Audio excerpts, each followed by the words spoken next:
Hello, ladies, gentlemen, and special snowflakes of the internet. My name is Dan.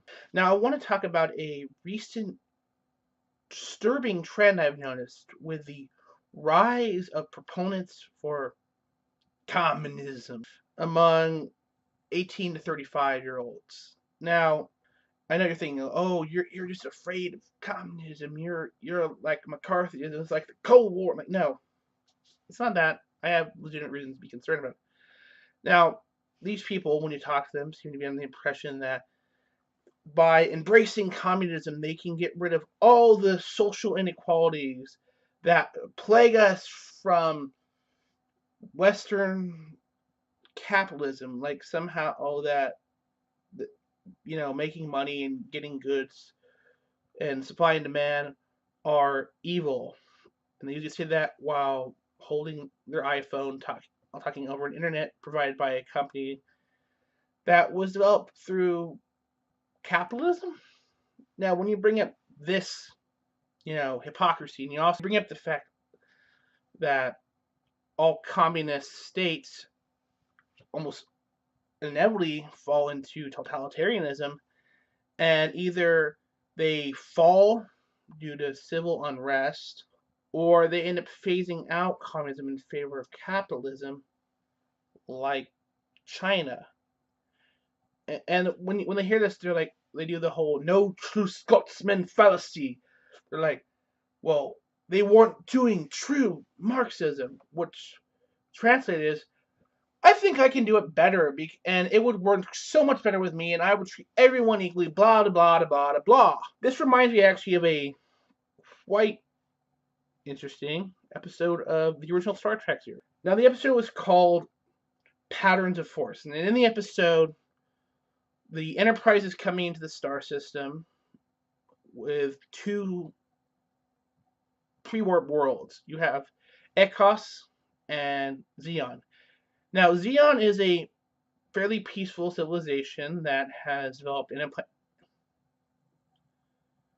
interplanetary space travel and, visits Ekos, because they're basically a cousin civilization. Now, the Ecosians are plagued with civil unrest and war. And a Federation anthropologist by the name of Gill has been studying the Ecosians and their development as a civilization. When Spock and Kirk beam down to Ekos, they find it looks different than the way they'd heard it was supposed to look. It's all nice and orderly. And while they're walking, they encounter people who look like 1930s Germans. I mean, even the police are wearing uniforms straight out of the Third Reich. And what they find out is that Gill has instituted fascism on Ekos, and he is the Fuhrer.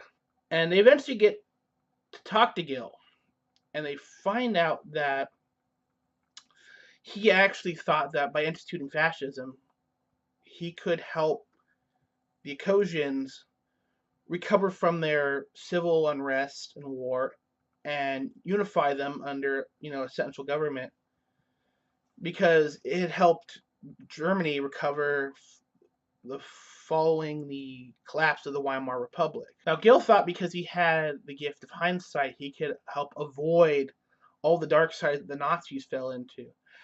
Unfortunately, one of his second in commands thought otherwise and drugged him, turned him into a puppet Fuhrer, and basically started a campaign against the visiting Xeon.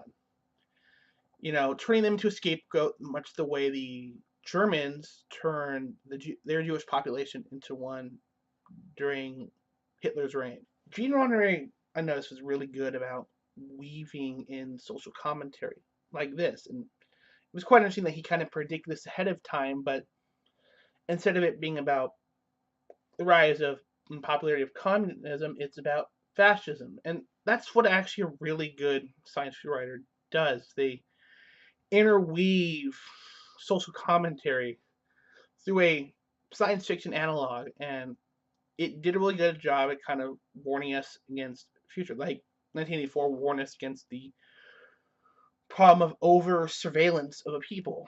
This episode actually did a really good job of talking about the concept of someone repackaging a failed ideology, thinking they can avoid the problems, the original ideology, when it, unfortunately, Gil, like the social justice warriors, have forgotten the old adage. Usually those who start revolutions don't end up finishing them. It's a sad truth that you just have to deal with. Anyway, my name is Dan. If you like this video, check out my other content by subscribing, and if you really like this video, give it a thumbs up. And I will see you guys later. Peace.